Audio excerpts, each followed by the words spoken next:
Perfeksionimin e kësaj vepre e bën në Amerikë. E pikërisht në shenjë falënderimi ndaj këtij shteti dhe ambasadës së Shteteve të Bashkuara të Amerikës në Prishtinë po interpretojnë këta studentë të Fakultetit të Arteve.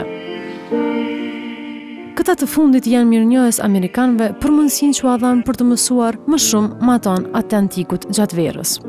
Unë propozova që ta bëjmë një koncert falënderues ndaj të gjithë atyre që mundësuan udhëtimin tonë dhe realizimin e këtij udhëtimi tonë profesional për ngritje në profesionin tonë.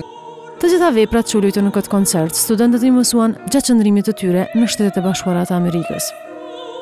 Elbenita Kajtazi kërkon që të realizohen edhe vizitat e tjera, të cilat do t'i ndihmonin studentët. Për neve ka qenë një fat shumë i madh dhe muna me thonë një ëndër e realizuar, edhe është shumë mirë që më marrë iniciativë jo vetëm na që kemi shku, por edhe tjerë studentat që e meritojnë me shku.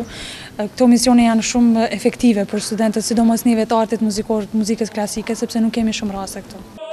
Bile për Riyad Ymerin, niveli profesional që po atje ishte eksperiencë e veçantë. Mund të them që kjo përvojë ka qenë një ndër më të mirat, që do thotë mos të them më e mira për shkak të nivelit shumë të lartë profesional. Bile për këtë arsye, ai bëri edhe një falënderim më të veçantë për Shtetet e Bashkuara të Amerikës.